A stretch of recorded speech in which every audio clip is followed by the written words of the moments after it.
Hello, everybody, and welcome back to this week's episode of my Thankful Thursday podcast.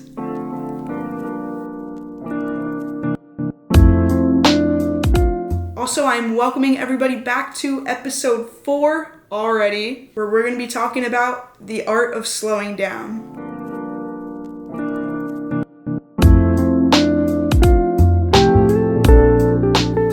The art of slowing down, it's a very broad topic. I mean, there's so many things that we can slow down in our lives that we forget to slow down, such as just taking a moment to breathe, take a step back, and just really enjoy and observe and take in the life that you have, the good moments that you have, the people who surround you who are positive influences on you and your life. We live in a world that constantly tells us we have to be doing something more. More work, more scrolling, more rushing around wherever we are, whatever we're doing. But every once in a while, it's okay to slow down, reflect, take that deep breath. So I want you to take a deep breath.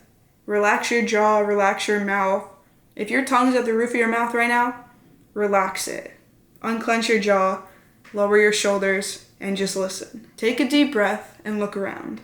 Notice the little things that you usually miss, like the sound of the wind, the sound of the rain hitting your window, the warmth of the sun, a conversation with a friend or family member or partner that made you smile. Some of life's best moments aren't the loud ones. They're actually the quiet ones that we usually run past or don't think too much into. So this Thankful Thursday, I'm choosing to slow down, and I'm choosing to remind all of you to slow down and really take that moment to slow down. And be grateful for the present moment. So that's your reminder today too. I feel like it's also so easy to get caught up in everything that we're doing, everything we're going through, everything that's just generally happening in our lives. So you just have to remember to take that small step back and really be extra thankful for those small moments that a lot of people kind of overlook, which is completely valid. I overlook a lot of things because I get so caught up in everything else that's going on in my life. But even like a simple text from a friend, having that safe space to sleep,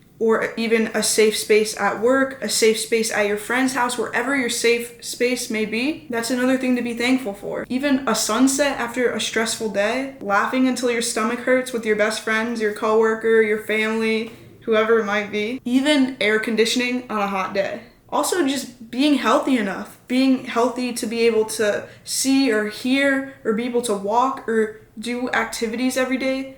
I know that a lot of people aren't able to do a lot of things that other people are able to do. So it's really good to be grateful for those things that you have and kind of take that moment to appreciate the life that you have and the things that you're blessed with and the opportunities that you have in the world. One thing I like to do when I'm getting caught up in the what ifs or this or that and just generally just getting in my head and in my feelings about things in life, I of course take that step back, but I also acknowledge how far I've come from where I used to be. And I also realize that I have so much farther to go in life, especially growing up. I mean, I have a whole life ahead of me. A lot of people they'll be in their teens or they'll be even younger than that, or they're 40, 50. We all have a life ahead of us. Like we're all changing, we're all growing. You don't have to wait for a big life-changing moment to be grateful and to be appreciative for what you have. Also time. I mean, just think about it. All the time you have in the world is another chance to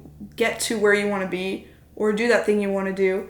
And every day is a chance to try again at what you want to do in life. Even in hard seasons, sometimes the toughest moments teach you the lessons that you needed to know the most. For example, you're going through your day and everything is going wrong. Everything's going horrible. You went to go get your coffee, the order was messed up, and then you went to go walk along the boardwalk and somebody accidentally spilled a drink on you, and now your hair has like soda in it and it's all sticky and your outfit's all sticky. And then you run into one of your best friends.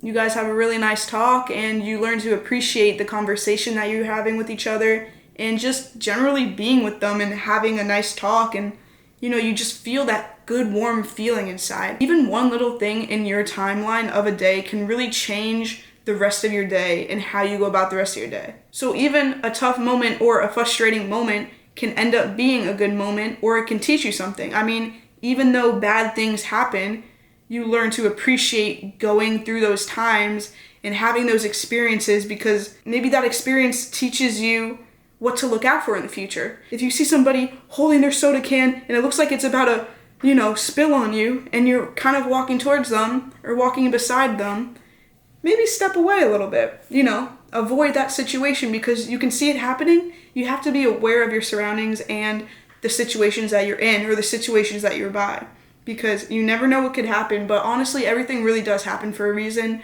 and things that you go through only make you stronger as a person or as an individual.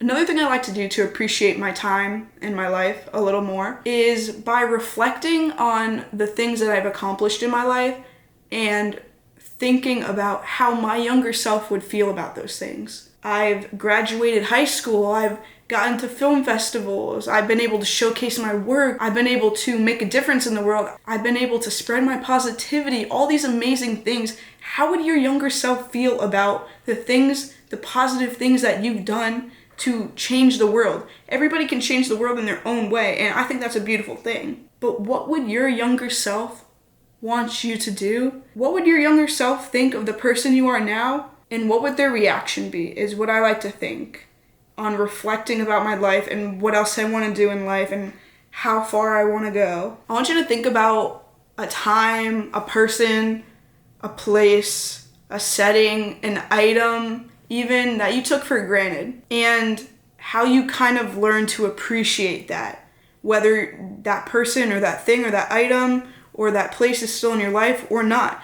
How did you learn to appreciate what you had and move forth with that? That's a reflection question. What I like to do is I like to journal it out, is what I call it. So every morning I start with things I'm grateful for, what I want to accomplish today. And then I go about my day thinking and remembering those things I wrote down in the journal. And then later I go back to that same journal, reflect on my day, write 3 things that I'm grateful for during that day, 3 things that stood out to me and made my day a lot brighter, or 3 things that I could appreciate most out of my day. Either way, I'm getting some sort of positive response, and that tricks my brain into always having a more uplifting, positive mindset, because you have to find those 3 positive reflections out of your day, and you have to journal that down every single day. That helps me get my mindset clear for that day, from morning to night reflections, and then so on for the next days.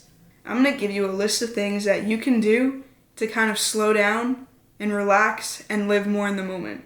Try putting your phone down for a little bit. Instead of constantly checking your notifications, I feel like that consumes our brain a lot, with a lot of thoughts, a lot of feelings that could potentially be unhealthy, especially with how consumed everyone is with technology. And, I am too. I can't even say much about that, but generally speaking, it is very consuming for all of us. Try watching a sunset without taking a picture. I know that's a hard one, especially for me. Try sitting outside, listening to the birds for a little bit, or maybe even going for a walk without headphones, so you can be with your thoughts and really observe everything around you. Try drinking your morning coffee or tea or donut or whatever you might eat in the morning without watching a YouTube video, without listening to music, without looking at any electronic. Really take it in. This is an important one. Try spending time with family or friends without looking at your phone once. See how that goes. And take a few deep breaths before jumping into any other task that you're going to do for the day. Even try doing one thing at a time without multitasking. Maybe you can even play with your pet without distractions or without leaving the room for a little bit, because your pets need attention too. Don't forget that. And one of the biggest ones I like to repeat is journaling your thoughts every single day. If you can't do it every single day, maybe every other day or every other week or every week, to kind of just, get a list of things that you're grateful for of the week, a list of things that you've accomplished, and a list of things that you want to accomplish with the upcoming weeks. Slowing down doesn't always mean doing less. Sometimes it just means being fully present in the moment that you're in. And just remember, you don't have to take a week off, 2 weeks off, a day off to really kind of slow down. Sometimes it's just as simple as putting your phone down, watching the sunset, or just really listening when someone you love is talking, or when anyone's talking, really. So before we end this video, I have a challenge for every single person watching. I want you to find 10 minutes in your day today to just do absolutely nothing. No phones, no scrolling, just be present, take in your surroundings, really notice what's around you, and just be. And then after you finish those 10 minutes, reflect. Reflect on how you feel, what you saw, what you heard, kind of like your 5 senses. Taste, touch, smell, hear, see.